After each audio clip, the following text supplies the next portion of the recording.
जन पार्टी तो मतलब 2.25-3 साल से बीएमसी इलेक्शन से शिवसेना बीजेपी की युति के साथ है, और जब आरपीआई शिवसेना बीजेपी की युति के साथ आई तब उसका नाम महायुति हो गया था। और बाकी हमारे 3 पार्टनर जो है लोकसभा के चुनाव में हमारे साथ आए थे।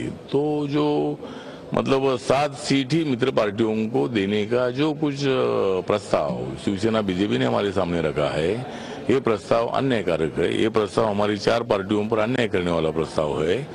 और कल जब मैं भी वो मीटिंग में था तो मैंने उनके सामने प्रस्ताव रखा है कि 18 या 20 सीट हमारे 4 मित्र पार्टियों को मिलनी चाहिए। पहले तो मैंने 30 सीट मांगी थी, बाद में 20 सीट मांगी थी, लेकिन जब हमने माहौल देखा कि अपने को महायुति के साथ ही रहना है, अगर कांग्रेस एनसीपी के सरकार को बदलना है तो दूसरा कोई अल्टरनेटिव हमारे सामने नहीं है, और इसीलिए हमने महायुति के साथ रहने का निर्णय मेरी पार्टी ने लिया है। लेकिन अभी ये 3 पार्टनर तो नाराज है, अभी उनको बाहर जाने के बगैर कोई दूसरा अल्टरनेटिव तो नहीं था, क्योंकि जगह ही नहीं है।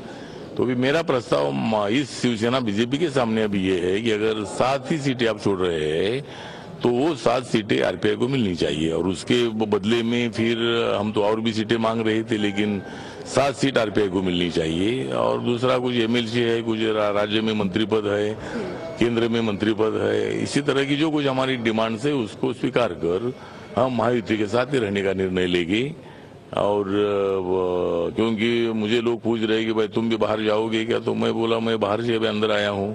मैं पहले बाहर ही था और अभी अंदर आया हूँ, तो मैं अभी कहाँ जाऊँ। और सीटें कम भी है, लेकिन महायुति का धर्म अगर अपने को आगे चलाना है तो किसी न किसी ने तो 2 पैर पीछे आना चाहिए। हर एक आदमी आगे जाने की कोशिश करेगा तो काम नहीं चलेगा। इसीलिए यानी कि सर जो 3 पार्टियां हैं वो तो नाराज है, लेकिन अगर आपको 7 सीटें दी जाती है तो आप महायुति के साथ रहेंगे? हाँ, तो मतलब अगर हमको 7 सीटें दी जाती है और भी जो मैंने बोला उसकी कुछ चर्चा होती है तो मैं महायुति के साथ रहूंगा। अगर 7 से कम सीटें आपको ऑफर करी जाती हैं तो क्या नहीं, 7 से सवाल ही नहीं। अभी 7 सीट उन्होंने तो फॉर्मूला तैयार किया है कि मित्र पार्टियों को 7 सीट देना है, और अभी मित्र पार्टी तो मैं अकेली पार्टी मेरी रह गई अभी, तो बाकी की 3 पार्टियां तो चली गई है और अभी वो वापस आएगी नहीं।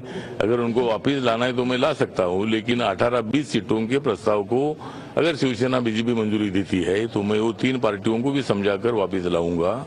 लेकिन अगर 7 ही सीटें हमको मित्र पार्टियों को देनी है तो फिर पहला मित्र आप लोगों का आरपीआई है, तो आरपीआई को 7 सीट देकर सत्ता में भागीदारी देने का ऐलान करो, और आरपीआई आपके साथ रहेगी, महायुति के साथ रहेगी। हमें ये बताइए, बीजेपी और शिवसेना लगभग टूट रही है, क्योंकि बीजेपी ने कहा है अगर मित्र पार्टी नहीं रहेगी तो हम भी नहीं सेना के साथ रहेंगे। इस माहौल में आप किसके साथ रहेंगे? अभी मुझे मालूम बीजेपी के साथ? नहीं, अभी जो मेरे साथ रहेगी मैं उनके साथ रहूंगा। लेकिन अभी जो सवाल आपने किया है बात सही है कि अगर बीजेपी और शिवसेना टूट कर अगर चुनाव लड़ना चाहती है तो फिर सत्ता दोबारा कांग्रेस एनसीपी के हाथ में दी जाएगी।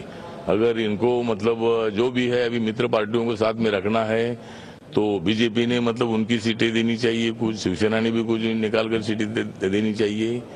तो अगर बीजेपी ऐसा स्टैंड लेती है कि अगर मित्र पार्टियों को मतलब एडजस्ट करने के लिए अगर शिवसेना तैयार नहीं तो हम भी बाहर जाएंगे, तो अगर वो बाहर जाएंगे तो फिर सत्ता से जाएगी। तो इसीलिए आप किसके साथ रहेंगे, शिवसेना के साथ या बीजेपी के साथ? नहीं, ऐसा होता है तो मेरी पार्टी तय करेगी, मतलब आगे क्या करना है, शिवसेना के साथ जाना है। यही सवाल मेरे सामने हफ्ते भर से आ रहा था कि भाई ये दोनों टूटने वाले हैं, तो मैं बोल रहा था कि मैं शिवसेना के साथ भी जा सकता हूँ, बीजेपी के साथ भी जा सकता हूँ, मैं अकेले भी लड़ सकता हूँ, और भी दूसरे पर्याय अल्टरनेटिव उनका भी विचार मेरी पार्टी कर सकती है। लेकिन अभी तो फिलहाल मेरे सामने किसके साथ जाना है ये सवाल नहीं है। मैं तो ये कोशिश करूंगा कि ये दोनों ने साथ रहना चाहिए अगर कांग्रेस एनसीपी को सत्ता से बाहर करना है तो। सर, आपके पास ये दूसरे पर्याय जो हैं वो क्या है? आप किसी और से बातचीत कर रहे हैं में? नहीं, मैंने तो कोई बात नहीं की, लेकिन एनसीपी और कांग्रेस मेरे संपर्क में है, और जिस तरह वहाँ मेरे पूरे मित्र भी है।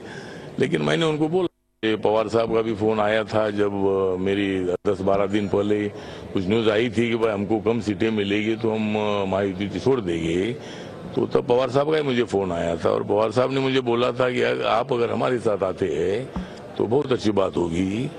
तो मैंने बोला कि भाई मैं महायुति के साथ रहने से अच्छी बात हो सकती है, तो मैं अभी तो फिलहाल आपके साथ नहीं आना चाहता हूँ।